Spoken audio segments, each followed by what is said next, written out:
It's a pleasure for me to be here with you today with Enrique Espino and José Alberto Torres. And my name is Mirna Flores, so welcome everyone.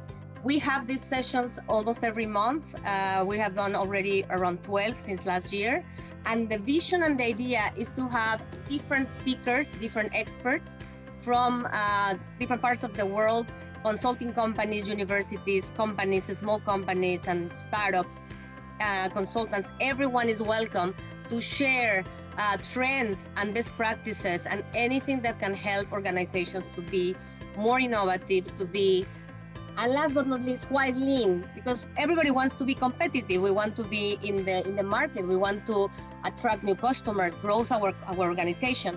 So the last takeaway I would like to keep here in this presentation before I leave the word to our great speakers is we see more and more this trend of successful organization moving into ambidextrous, which means they do worry about the today. Today, you need to deliver. Today, you need to be performing well to sell whatever you are selling and delivering it right, with the right time, with the right cost, with the right everything. But you need to keep in mind that the future is moving and the world is moving. So what is it that you're going to develop in the few years or in the years to come to remain competitive? So thinking also of being innovative or a little bit more disruptive. So the performance engine of the today with the innovation engine of the tomorrow, this is what is allowing most organizations that are highly competitive to stay in the market. So at this point of time, you might think, and the organizations that have not started would think, how do I start? Which is how many of the organizations approach us. The other is, I already have lean. How can I sustain it? How can I include or be more innovative also in my lean journey? So the interesting thing, and that's why we love to do research, is there is no secret formula. There is no one recipe that can help everyone being lean or being innovative and being successful. So right now it's a pleasure for me. Let's go now to the speakers to introduce José Alberto Torres. He's a lean champion in CEMEX. I have had the pleasure to meet him several times. We collaborated in our Dare to Get Map project, and I'm energized every time I speak with him. He always has this passion and his view to drive lean, to inspire his team and the organization. So it's a pleasure for me to have José Alberto Torres with us.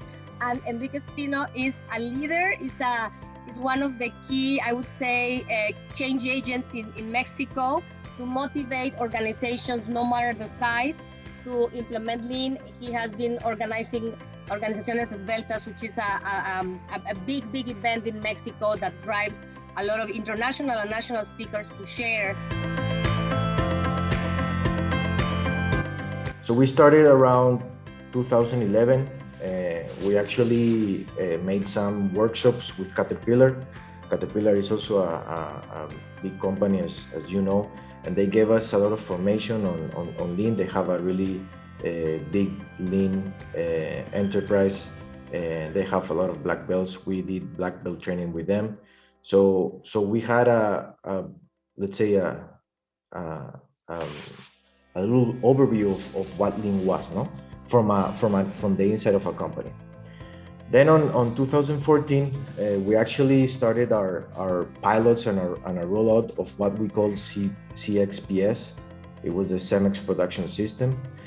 And we started to roll it out in the US, in the SAC region, that's North, Central America, and the Caribbean. And we started to experiment some of the toolkit. No, we obviously, the first thing we did was concentrate on waste. We actually mapped out and stream valued all our processes and looked for waste. Also, we implemented the Gemba Works, status boards, 5S, standard work, and obviously we did this little by little, no? And that's one good recommendation, and I'll talk about it through the presentation. Then on 2015, we realized that we were doing what we call lean, but our people didn't really know what lean was or why we were doing lean. So we actually started massive training on green belt for everyone, no? And this is really one of the important, I guess, key points, or as Mirna likes to say, aha moments, because it's where we realize that people need to understand what are you doing, and of course, in a big organization, you need your people to know and to be trained, no? So that was, and actually the impact and the evolution that we had since 2015 forward was really notorious because of this training, no? So we started green belt training, as I said, in Mexico, Europe, AMEA, that's Asia. Also, we started training black belt leaders, and we started also a course that it's called Being Remarkable. If you haven't heard about it, I really recommend it. The author is Paul Axtell.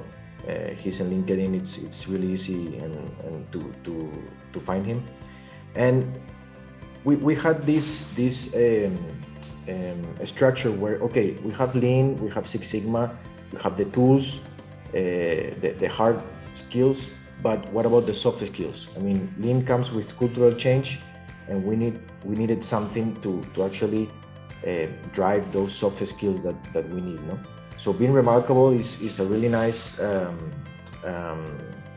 let's say, course about how conversations can change management, no? Can change and can help you that cultural change that we need so that people can drive results and can actually understand what they're doing and how they're doing it. So then on 2016, this got serious. So we actually made the new CEMEX Operational Excellence rollout, where we implemented operational excellence across CEMEX organization, mainly in cement, the concrete and aggregates. And then we continued training. No? I think that was one of the key elements in our strategy. We did some black belt training in Europe. Also, we continued with the yellow belt, the green belt training in USA, in the SAC region in Mexico. And we started, as we had more black belts in the organization, we started to level up the lean management. No? So we started with Six Sigma projects. We started to analyze strategy deployment, or what we call in Lean Hoshinkenri. We also included Kanban, and we started with SMED projects, no? And that was a really eye-opening for us also, because we actually had a lot of gains on of course our maintenance shutdowns. So it was a really big impact. And then on 2017, we continue on training black belts as we saw that there was a lot of opportunity and a lot of projects. And one thing we learned is that data and projects do get along, and they help you a lot to actually implement projects, get resources, and you know, demonstrate that projects are going somewhere.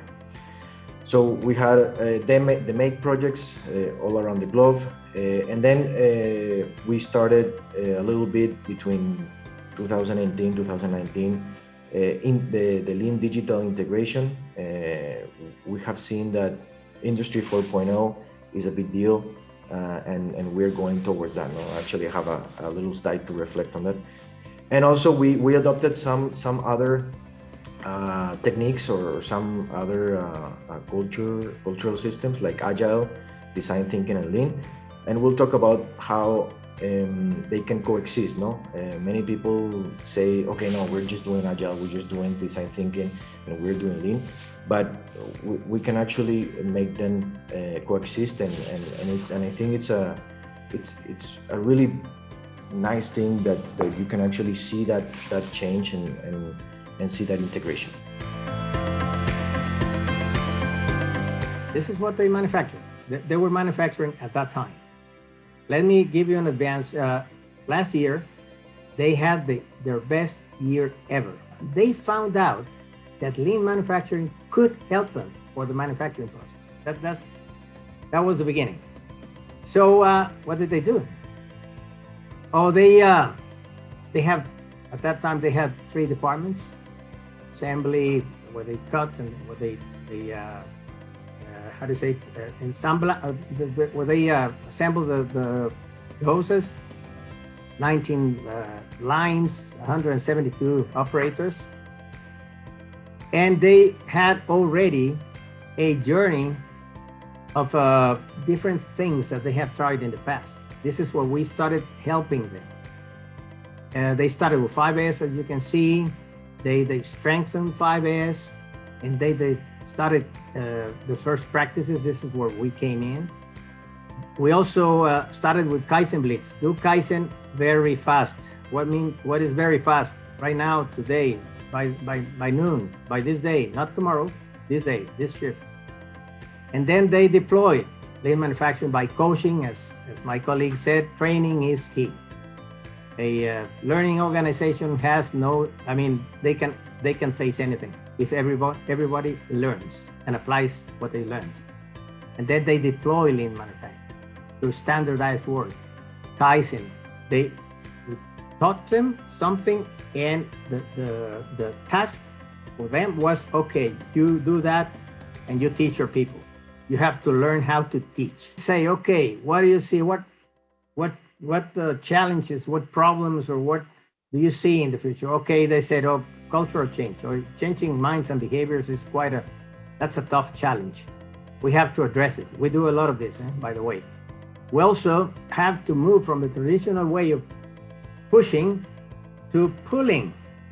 So then you have to connect many things. You have to connect demand from the customers with your possibilities, with your suppliers. That's a tough challenge also. We also address many of these challenges. So we have to align all departments to work in a continuous flow. There's where Hoshin comes in. This is the plan we're going to do, and we're part of this. We know exactly what we're going to do. This is like a symphonic orchestra. We're playing this piece, and you have this instrument, but you have this one. You're not playing a different one. Everybody playing the same piece of music. And what is it that we learned? So we have learned so far. Let's stop here and see what we learned. Okay, we learned that administrative and productive areas, we have process activities that do not add value as defined by our customer. We have to focus on eliminating muda. That's it. The work, the building of process, of value takes place at Gemba. Our roundtable. So next month is a roundtable. We have 3 universities. We have Logitech, which is a very well-known Swiss company for innovation. They will share the story, and we'll have a panel about design thinking for innovation on LinkedIn. So thank you very much. Thank you, Jose, Enrique. Thank you. Thank you, everyone around the world. Stay safe and see you in 1 month. Thank you. Yes. Bye-bye.